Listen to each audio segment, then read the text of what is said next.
बिस्मिल्लाहिर्रहमानिर्रहीम। अस्सलाम वालेकुम नाजरीन, मैं हूँ सनाउल्लाह खान और आप देख रहे हैं प्रोग्राम दूसरा रुख।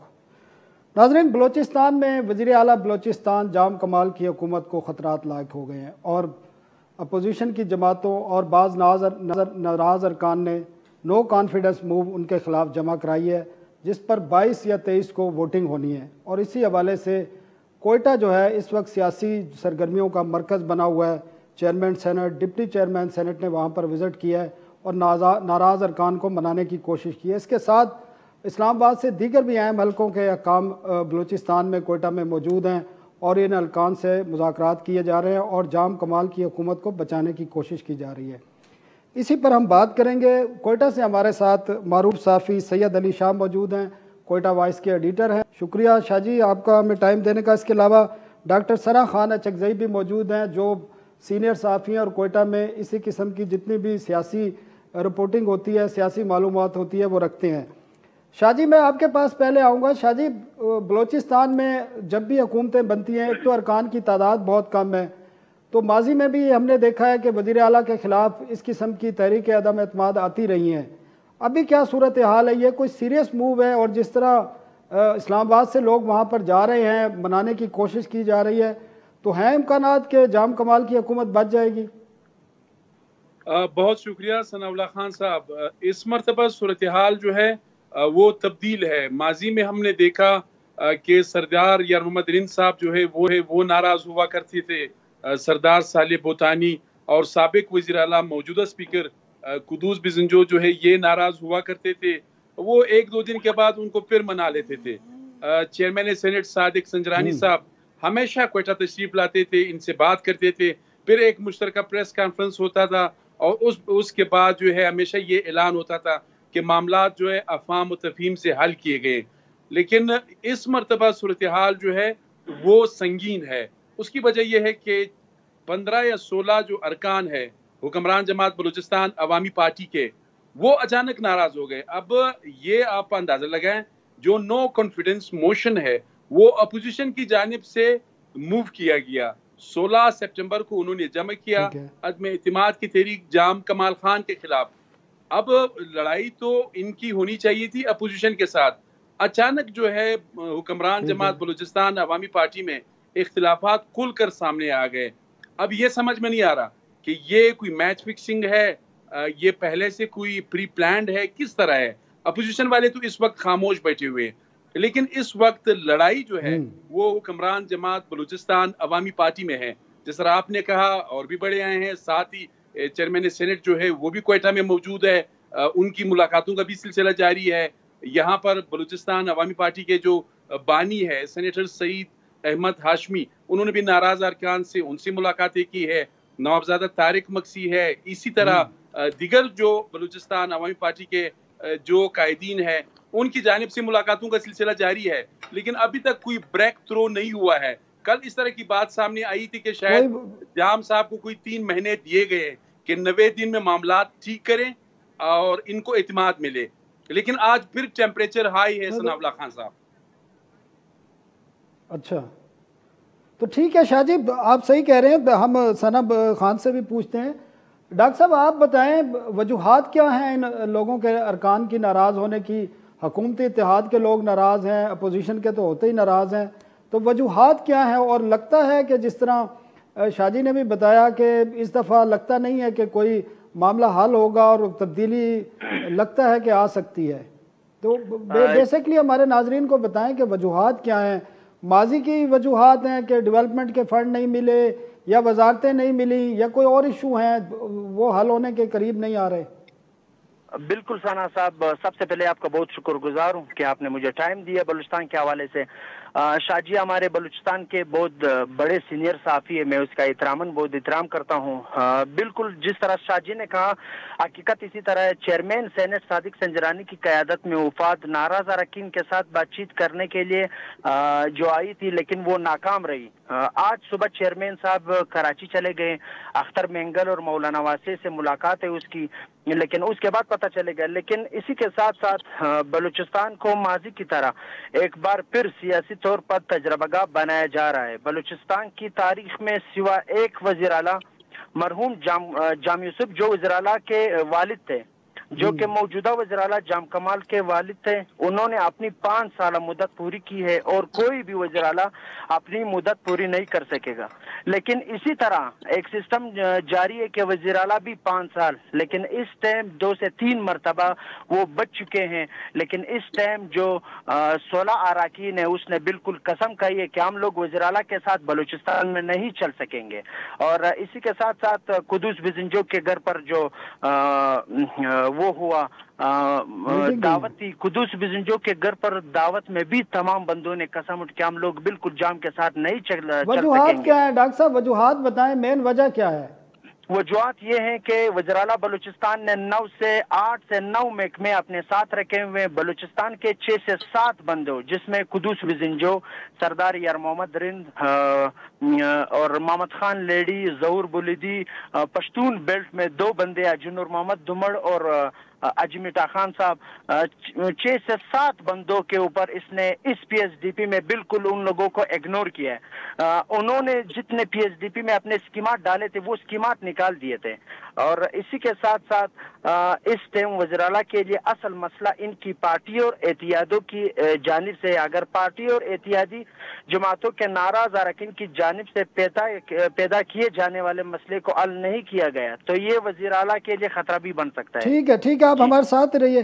शाह जी, ये जो बात बता रहे हैं बिल्कुल आप ही की तरह है कि ये इस दफ़ा मसला ज़्यादा संगीन है। तो आप क्या देख रहे हैं कि फेडरल गवर्नमेंट है, तहरीक इंसाफ की, वफाक में हुकूमत है, पंजाब में KPK में भी, और ये भी उनका दावा है कि बलोचिस्तान में भी उन्हीं की हुकूमत है।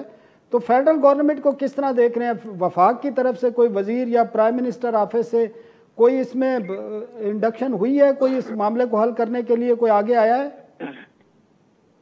देखिए सनाउल्लाह खान साहब, ये चूंकि बलूचिस्तान अवामी पार्टी के ये उनका इंटरनल मसला है। कोई वफाकी वजीर या पाकिस्तान तहरीक इंसाफ के जो लोग हैं, कायदीन है, उनका इससे कोई सरोकार नहीं है। लेकिन थोड़ा सा मैं आपको ये बताऊं, चूंकि नो कॉन्फिडेंस मोशन अपोजिशन ने जमा किया, अचानक लड़ाई शुरू हो गई हुक्मरान जमात में। बलूचिस्तान का ये बहुत बड़ा अलमिया है कि ये जो लड़ाई झगड़े होते हैं, माजूरत के साथ ये असूली नहीं होते हैं, ये बलूचिस्तान के अवाम के लिए नहीं होते हैं। आप बलूचिस्तान में गुर्बत है, बेरोजगारी है, भूख व अफलास है, उस पे कोई बात नहीं करता।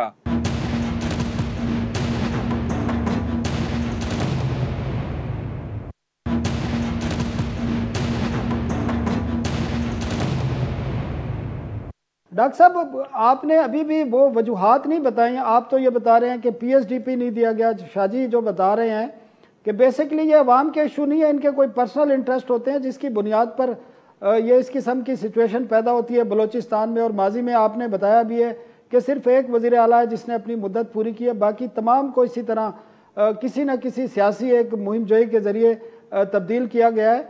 और एक ये साथ हमारे नाजरीन को ये भी बताएं कि अगर ये अदम एतमाद की तहरीक कामयाब होती है तो अगला वज़ीर आला होगा कौन?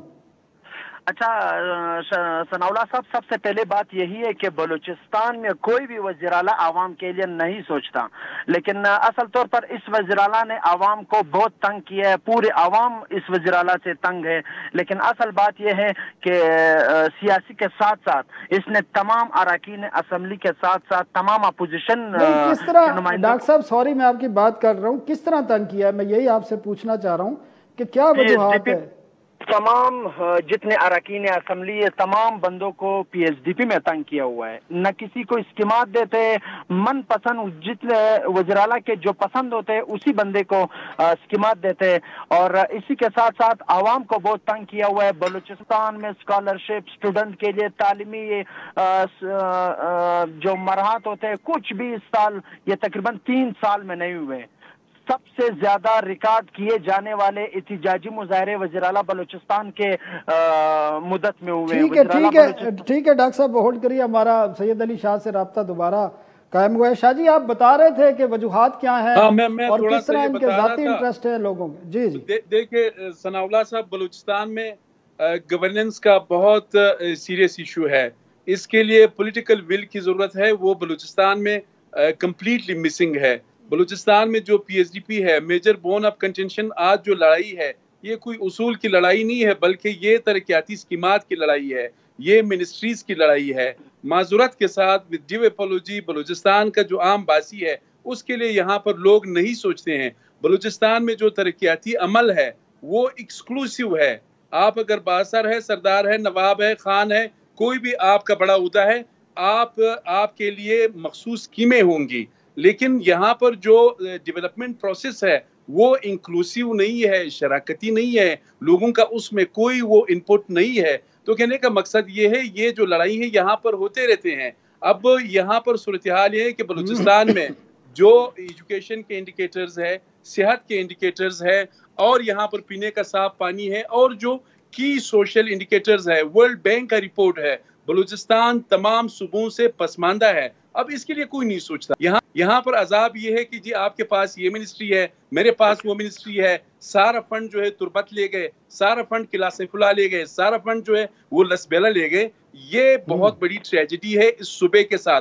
पहले तो हमारे पास वसाइल जो है वो इंतहाई कम है, लेकिन दूसरी ट्रेजेडी ये है कि उन जो कम वसाइल है उनका भी बहुत गलत इस्तेमाल है, वो भी गलत यहाँ पर इस्तेमाल होते हैं। ट्रांसपेरेंसी और मेरिट जो है अखबारात, टीवी चैनल्स और सोशल मीडिया की हद तक महदूद है। अब यहाँ पर जाम कमाल खान जो है उनका ये सिलसिला है कि पिक एंड चूज वाला जो सिलसिला है। जी जी जी सर, एक बात बताएं, अगर ये नो कॉन्फिडेंस मूव अगर कामयाब हो जाती है, जिस तरह आप कह रहे हैं और डॉक्टर सना भी बता रहे हैं कि इस दफ़ा मामला काफ़ी सीरियस है, तो नया वज़ीर आला कौन हो सकता है? किस किस के नाम लिए जा रहे हैं? और इनको जो ये अपोजिशन लीडर हैं, जो अपोजिशन जमात एक बनी है, जो नो कॉन्फिडेंस मूव लेके आए हैं, इनके लीडर हैं कौन, और कौन है जो वज़ीर आला के लिए उम्मीदवार हैं अगले? देखिए, अगर तब्दीली आनी थी तो मेरे ख्याल में तब्दीली 21 सितंबर से पहले आएगी। ये जो नो कॉन्फिडेंस मोशन मूव किया गया है, ये पाकिस्तान डेमोक्रेटिक अलायंस जो मूवमेंट है PDM, ये उनकी जानिब से मूव की गई है। JYF है, PK मैप है और BNP मैंगल है। अब कॉन्स्टिट्यूशनली भी यहाँ पर बड़ा क्वेश्चन मार्क आ रहा है कि जो हुक्मरान जमात है उसके अराकीन कैसे अपोजिशन के जो नो कॉन्फिडेंस मोशन है उसको सपोर्ट करेंगे। तो इस पे भी एक क्वेश्चन मार्क है। मेरे ख्याल में कोई तब्दीली इन हाउस तब्दीली आनी थी तो वो 21 सितंबर से पहले होगी। और अब जहां तक आप नए वज़ीर आला की बात करें, रिप्लेसमेंट की बात करें, ये कहना कबल अज़ वक्त है। लेकिन इस मोमेंट में हम देख रहे हैं कि सरदार साले बोतानी, जो स्पीकर है कुदूस बिजंजो, या और जो अरकान है BAP के, वो काफी एक्टिव है। वो तो पहले जब कोई तब्दीली आएगी उसके बाद देखा जाएगा कि नए वज़ीर आला कौन होंगे। लेकिन इतना बता दूं कि बलूचिस्तान के मसले कोई नए वज़ीर आला जिसको भी आप रिप्लेस करें इस तरह हल नहीं हो सकते हैं। एक शख्सियत के पास इख्तियारात आएंगे, लेकिन बलूचिस्तान का एजुकेशन, बलूचिस्तान का सेहत, बलूचिस्तान में अमन-अमान की सूरत हाल, बलूचिस्तान में भूख व अफलास और ये जो सिचुएशन है वो बदस्तूर बरकरार है। अब बात यह है कि अपोजिशन ने तो एक सियासी कार्ड जो है वो फेंक दिया है, लेकिन लड़ाई इस वक्त हुक्मरान जमात बलूचिस्तान अवामी पार्टी के अंदर जो है वो जारी है। लेकिन बलूचिस्तान को अगर इस वक्त सीरियस इशू है तो वो बदतरीन गवर्नेंस है। शाहजी बहुत शुक्रिया आपका। डॉक्टर सना, बस आखिरी हमारे पास मिनट है, आप इसमें बताएं ज़रा कि एक तो ये वोटिंग इस पे कब होनी है और क्या कौन कौन सी पार्टियां, आप क्या समझते हैं कितनी से ये कामयाब हो सकते हैं ये नो कॉन्फिडेंस मूव, और उसकी तारीख भी बता दें हमारे नाजरीन के लिए। जी, सबसे पहले जिस तरह शाहजी ने अभी कहा है कि इस टाइम बलूचिस्तान में सितंबर से पहले 21 तारीख से पहले कुछ होगा, लेकिन इंशाल्लाह 21 तारीख से पहले ही ये मामला ठीक हो जाएगा। लेकिन आज जो मामला हुए हैं, आज जो 3 से 4 मीटिंग हुए, वो मीटिंग 1 से 2 मीटिंग जाम कमाल के हक में हुए। लेकिन उसी के साथ साथ आज रात एक टी पार्टी है कैंट में, एक अपोजिशन अरकान के घर। लेकिन उसी के साथ साथ उस मीटिंग के बाद फिर बाद में पता चलेगा कि मामला किस तरफ जाएंगे। आज इन लोगों को रात तक मालूम हो जाएगा। लेकिन वोटिंग की तारीख कौन सी है? 21 तारीख को वोटिंग तारीख की ट्यूसडे का दिन है, मंगल का दिन है। बहुत शुक्रिया डॉक्टर सना बलोच साहब, सना खान अचकजई साहब, सैयद अली शाह साहब। एक वक्फा लेते हैं और वक्फे के बाद इलेक्शन कमीशन और हुकूमत के दरमियान जो टकराव की सूरत हाल है इस पर बात करेंगे। और हमारे साथ साबिक सेक्रेटरी इलेक्शन कमीशन कमर दिलशाद और एग्जीक्यूटिव डायरेक्टर पीडैट अहमद बिलाल महबूब साहब मौजूद होंगे एक वक्फे के बाद।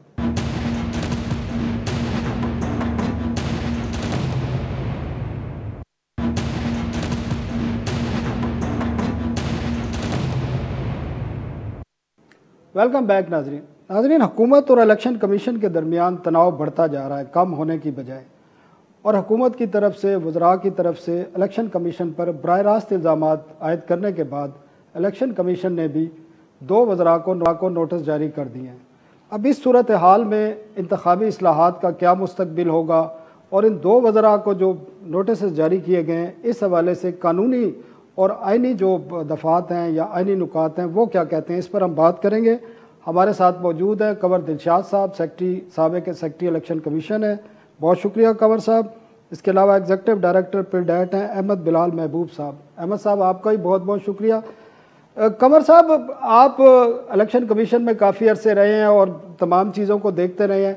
माजी में आपने कोई ऐसी मिसाल देखी है कि एक आइनी इदारा इलेक्शन कमीशन हो और उस पर बराह रास्त इस किस्म के इल्ज़ामात लगाए जाते हों कि रिश्वत ली जा रही है या सियासी वाबस्तगी का इल्ज़ाम लगाया जाता है और ये कहा कि हेडक्वार्टर बन गया अपोजिशन का, इसको आग लगा देनी चाहिए, या चीफ इलेक्शन कमिश्नर को धमकियां दी जाती हैं कि आप या तो इस्तीफ़ा दे दें वरना हम रेफरेंस भेज देंगे। आपने माजी में कोई ऐसी कोई तारीख है हमारी जहां पे इलेक्शन कमीशन के साथ इस किस्म का रवैया रहा हो?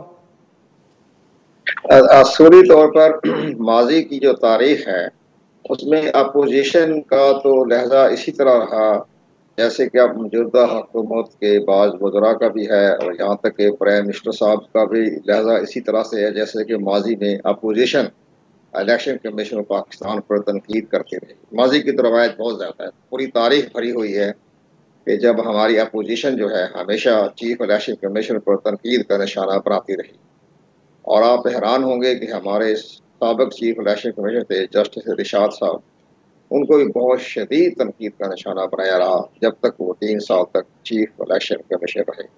लेकिन सबसे बड़ी अहम बात यह है कि साबिका हुकूमत का भी और मौजूदा हुकूमत के अरकान का भी ये बहुत बड़ा क्रेडिट जाता है कि उन्होंने इलेक्शन 2017 एक्ट जो मंजूर किया पार्लियामेंट में, उसमें इलेक्शन कमीशन ऑफ पाकिस्तान को बेपनाह इख्तियार दिए गए। ये बात दुरुस्त है, क्रेडिट जाता है तमाम सियासी जमातों के जो भी उस इंतखाबी इस्लाहात कमेटी के मेंबर थे।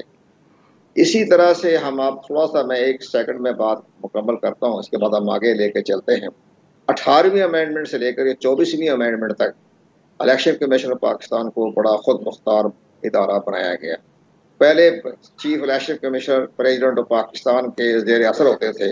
अगर प्रेसिडेंट ऑफ पाकिस्तान किसी वजह से नाराज हो गए या उनसे इख्तिलाफ अंदरूनी खाना हो गया तो 1 सेकंड में उनसे इस्तीफ़ा ले लिया जाता था सेहत के बहाने से। माजी में इस्तीफ़ा तो कर नहीं लिया लेकिन डर रहता था कि किसी वक्त भी उनको फारिग कर दिया जाएगा। लेकिन 18वीं अमेंडमेंट से लेकर 24वीं अमेंडमेंट तक इनको इख्तियारात ख़त्म हो गए। पार्लियामानी कमेटी के जरिए इनका इंतखाब होता है। अब तो प्रेसिडेंट के अंडर नहीं है, ना हुकूमत के अंडर है, एक बहुत बड़ा इदारा बन गया है। अब जो मौजूदा चीफ इलेक्शन कमिश्नर साहब हैं, ये हर अपने का माइंड सेट होता है। माजी के चीफ इलेक्शन कमिश्नर ज़रा ठंडे मिजाज के थे, उनको बुरा भला भी कहते रहे, तो उन्होंने कभी उस पर गौर व खोज नहीं किया। यहाँ तक कि आपको मैं याद कराऊँ कि फवाद चौधरी साहब को ये आदत है कि वो हमेशा चीफ इलेक्शन कमिश्नर के खिलाफ बातें करते रहे। सरदार रजा साहब जब चीफ इलेक्शन कमिश्नर थे और ये हुकूमत में नहीं थे PTI, तो जब एक ये फॉरेन फंडिंग का केस शुरू हुआ तो उस पर भी फवाद चौधरी साहब ने सख्त जुमले अदा किए। सरदार रजा साहब थे चीफ इलेक्शन कमिश्नर, उन्होंने कोई गाड़ी खरीद ली थी और प्राइम मिनिस्टर की मंजूरी से उसी को उन्होंने बहुत बड़ा स्कैंडल बनाया और उनके खिलाफ रेफरेंस भी दाखिल करवाने की कोशिश की गई, लेकिन वो खामोश रहे। राव साहब वो फवाद साहब तो कहते हैं कि ये वफाकी हुकूमत का और वजीर आजम का मौक़िफ़ है जो आगे पेश कर रहे हैं वो।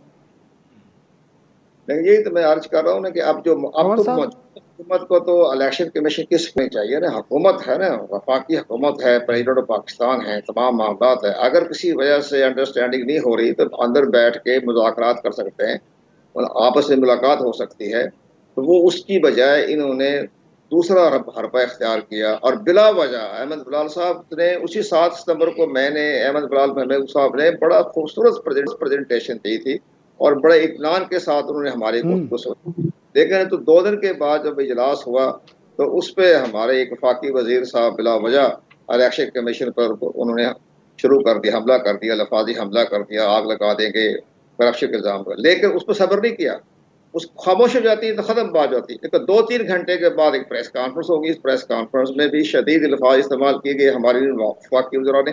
तो अब इलेक्शन कमीशन ऑफ पाकिस्तान ने अपनी बका की खातर, अपनी साख बरकरार रखने के लिए, अपनी न्यूट्रलिटी, इम्पार्शलिटी और ऑब्जेक्टिविटी को बरकरार रखने के लिए उन्होंने ये नोटिस जारी करना पड़ा। अगर इन्होंने कोई एक्शन ना लिया तो मेरी तायद करेंगे इंशाअल्लाह महबूब साहब, तो फिर ये 2023 का इलेक्शन नहीं करवा सकेंगे।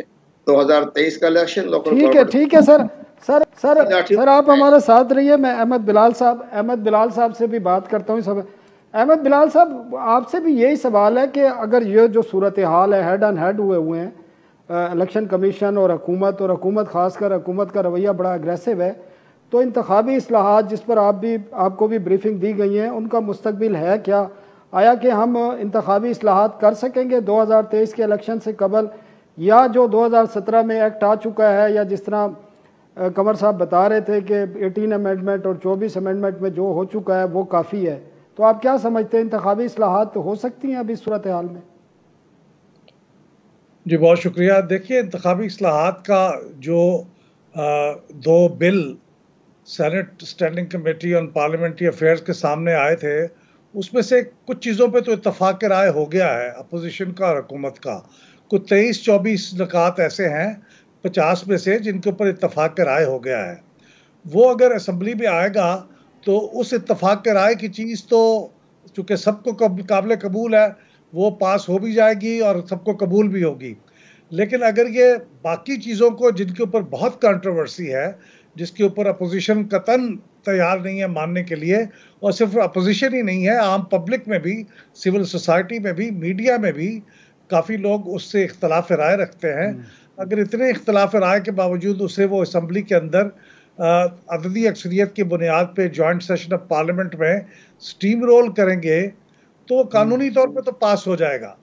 यानी कानून की ज़बान में 2 लोग 3 वोट 4-5 वोटों की अक्सरियत से पास हो गया, लेकिन उसको कबूल आमा हासिल नहीं होगा तो कैसे होंगे? इलेक्शन के नतायज को तस्लीम कर लेगा।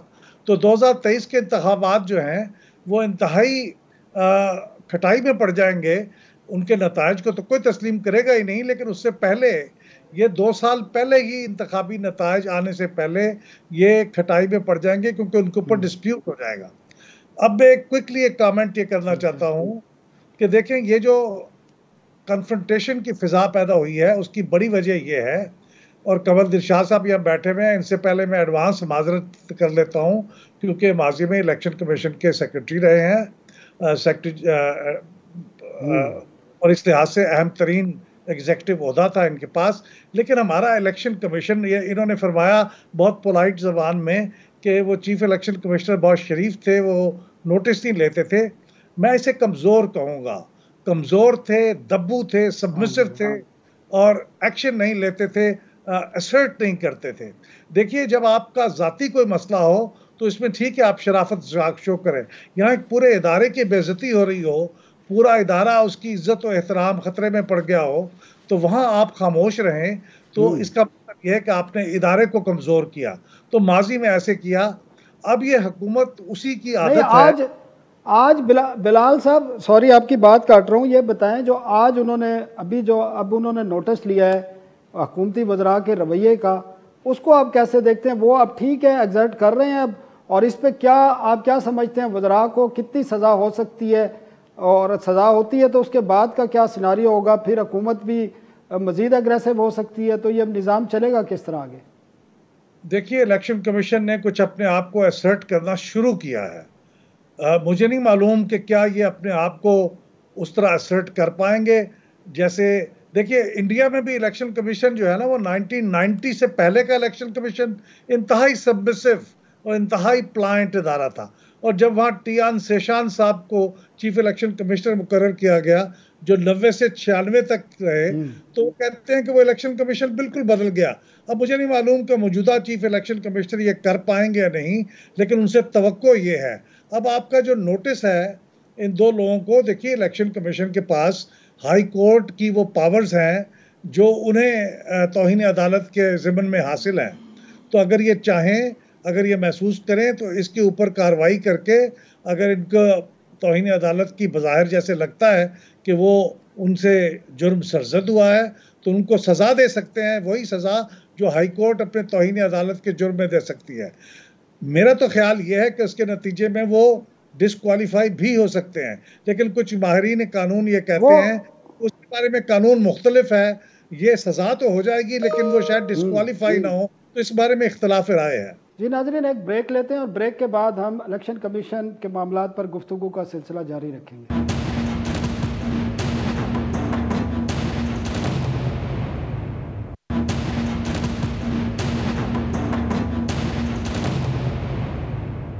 कंवर साहब, ये बड़ी इंटरेस्टिंग बात है और इस पर डिबेट भी चल रही है कि अगर, क्योंकि सबूत तो वज़रा के पास होंगे नहीं, रिश्वत लेने के इल्ज़ामात या अपोजिशन के साथ उनके राब्तों की बात की जाती है, अपोजिशन का हेडक्वार्टर कहा जाता है, तो इन बातों के वज़रा के पास सबूत तो कोई नहीं होंगे। तो अगर सज़ा होती है तो फिर एक डिबेट ये है कि ये लोग नाअहल होंगे या नहीं होंगे। आप क्योंकि कवानीन को समझते हैं इलेक्शन कमीशन के, तो आपको क्या नज़र आ रहा है कि जब अगर वज़रा को किसी को सज़ा हो जाती है तो फिर उनकी नाअहली में क्या चीज़ मामलात आएंगे आगे? मामलात ये जा रहा है कि हमारे दोनों दोस्तों का यही एक पॉइंट ऑफ व्यू है, अहमद बिलाल महबूब का भी और मेरा भी, कि अब इलेक्शन कमीशन ऑफ पाकिस्तान ने अपनी साख को बचाना है, अपने इदारे की रिट को बचाना है। इख्तियारात तो इंसान खुद ब खुद पैदा हो जाते हैं, आईन रास्ता दिखा देता है, उसको आप इस्तेमाल करें तो खुद ब खुद कानून बनते जाते हैं और रास्ता मिलता रहता है। अब इन्होंने पहली बात ये की है कि इलेक्शन कमीशन पाकिस्तान ने उनको एक वजहात यानी एक्सप्लेनेशन कार किया उनको कि आप हमें इन सवालात का जवाब दें 7 रोज़ के अंदर। तो ये पहला स्टेप है, बहुत अच्छे तरीके से उन्होंने किया है कि आप उन्होंने पहले एक्सप्लेनेशन कॉल किया, उस 7 दिन की उन्होंने मोहलत दी है। अब 7 दिन के बाद अगर जवाब नहीं देते तो एक और ख़त चला जाएगा, जैसे तरीक़ाकार होता है। फिर इसके बाद अगर फैसला ना उन्होंने जवाब दिया तो फिर ये यक तरफा फैसला करने के भी मिजाज हैं, क्योंकि अदालती कार्रवाई मुकम्मल हो गई, जवाब नहीं दिया और उसके बाद डबल दूसरी तौहीने अदालत लग गई, तौहीने इलेक्शन कमीशन लग गई।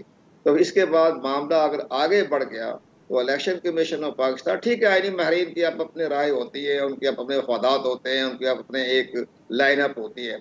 हमारी एक सीधी लाइन है कि इलेक्शन कमीशन ऑफ पाकिस्तान अगर ये सैयद रुस्तम रज़ा गिलानी की मिसाल को सामने रखे तो जनाब उनको टिल द राइजिंग ऑफ अगर सजा दे दें 30 सेकंड 40 सेकंड की, तो वो नाहिल हो गए, जिस तरह यूसुफ रज़ा गिलानी नाहिल हो गए।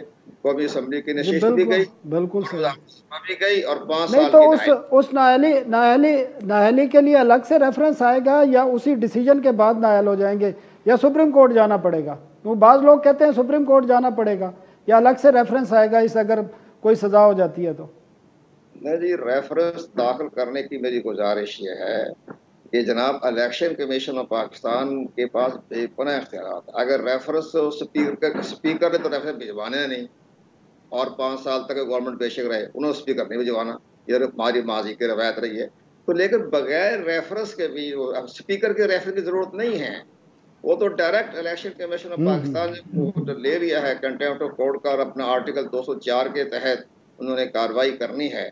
उसमें तो कंटेम्प्ट का लिखा है और सुप्रीम कोर्ट ऑफ पाकिस्तान के बराबर इनका प्रोटोकॉल है, स्टेटस है, जैसे कि चीफ जस्टिस पाकिस्तान कई दफ़ा रिमार्क्स में दे चुके हैं कि इलेक्शन कमीशन ऑफ पाकिस्तान जो है वो सुप्रीम कोर्ट ऑफ पाकिस्तान के बराबर हैं। तो ये सारी चीज़ आहिस्ता आहिस्ता लेके जाएगा ना इलेक्शन कमीशन, एकदम तो लेके नहीं जा रहा वो।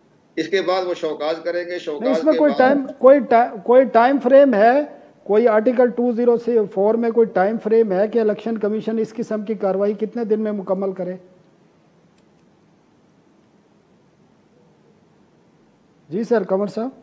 अच्छा, मैं आपसे बार बार गुजारिश ये कर रहा हूँ कि जनाब इलेक्शन कमीशन ऑफ पाकिस्तान के पास इख्तियारात बेशुमार हैं, अगर वो इस्तेमाल करना चाहें तो आर्टिकल 63(1)G कि उन्होंने एक अदलिया के मेम्बरान, क्योंकि जो मेम्बरान है चीफ इलेक्शन कमीशन ये अदलिया के बराबर हैं, तो अदलिया की तौहीन होगी तो उसके तहत भी वो 5 साल के लिए सजा दे सकते हैं, नाअहल करार दे सकते हैं, जैसे कि नियाल हाशमी को, दानियाल अजीज को और तलाल चौधरी को जो दिया नाअहल करार दिया सुप्रीम कोर्ट पाकिस्तान। अब भाई एक और बड़ी अहम बात सुने, मायरी मारी छोड़े जो हमारे आईनी मारी होते हैं, हमारी एक बड़ी, मेरी रहमत बिलाल साहब की राय जो है बड़ी मुस्बत राय है वो हमारी टेक्निकल राय है, तजर्बे की बना।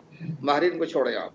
पहली बात ये देखें कि जिस वक्त तलाल चौधरी, नियाल हाशमी और दानियाल अजीज ने सुप्रीम कोर्ट ऑफ पाकिस्तान के chief justice honourable Asif Saeed Khosa को नहीं कुछ कहा था, उन्होंने कहा था सुप्रीम कोर्ट के इन बुतों को गिरा दो।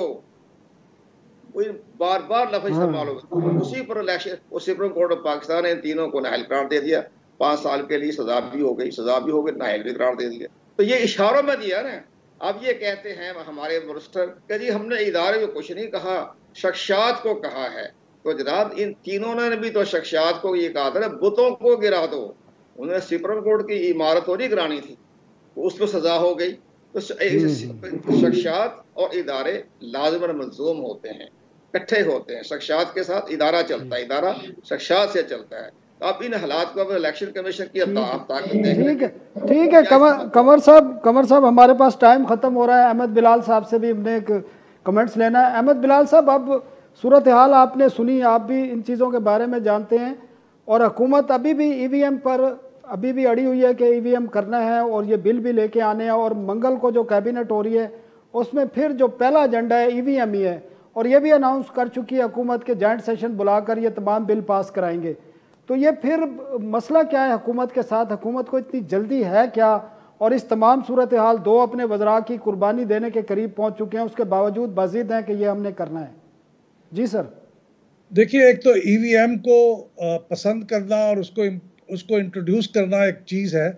दूसरा ये है कि ये भी जिद करना कि ये 2023 से पहले लाजमन हमें पूरे का पूरा मुल्क के अंदर 4 लाख से 9 लाख के करीब इलेक्ट्रॉनिक वोटिंग मशीन्स को डिप्लॉय करना है, जो कि प्रैक्टिकल नहीं है। उसके ऊपर अड़ना ये और चीज़ है। ये बहुत ही तकलीफ दह बात है, क्योंकि ये प्रैक्टिकली मुमकिन नहीं है। इलेक्शन कमीशन ने यही समझाने की कोशिश की है। आफ्टर ऑल जिस इदारे ने इम्प्लीमेंट करना है, आप उससे तो पूछेंगे ना कि आप ये क्या कर सकते हैं। तो अगर आपको उससे इख्तलाफ मुझे हो भी और आप ये करना चाहते हैं और आप कानून पास कर लेते हैं, तो आप उसको ग्रेजुअली करें। आप उसको ये नहीं कर सकते कि अगले 2 साल से भी कम अरसा रह गया है, अब सब 4-5 लाख। दुनिया में कहीं ऐसा नहीं हुआ कि 4 लाख इलेक्ट्रॉनिक वोटिंग मशीन्स को एक ही हल्ले में इम्प्लीमेंट कर दिया गया हो और फिर उसकी खराबियों को भुगतते रहें। तो ये मेरे ख्याल में एक अनरीजनेबल सा पॉइंट ऑफ व्यू है। इसके ऊपर उन्हें गौर करना चाहिए। और ये कानून पास हो भी गया तो भी इम्प्लीमेंट नहीं हो पाएगा मेरे ख्याल में, क्योंकि ये प्रैक्टिकल नहीं है। और इलेक्शन कमीशन ने करना है, वो कर नहीं पाएगा। वो ट्रेनिंग नहीं कर पाएगा, स्टोरेज नहीं कर पाएगा, प्रोक्योर नहीं कर पाएगा। इतनी टेंडर बुलाना होता है, उसको इवेलुएट करना होता है। ये कोई आसान काम नहीं है। ये हथेली पे सरसों नहीं जम पाएगी। थैंक यू सर, हमारा टाइम भी ख़त्म हो गया। अहमद बिलाल महबूब साहब, कमर दिलशाद साहब, बहुत बहुत शुक्रिया। नाज़रीन, हमें आइंदा हफ्ते तक के लिए इजाज़त दीजिए। अल्लाह हाफ़िज़।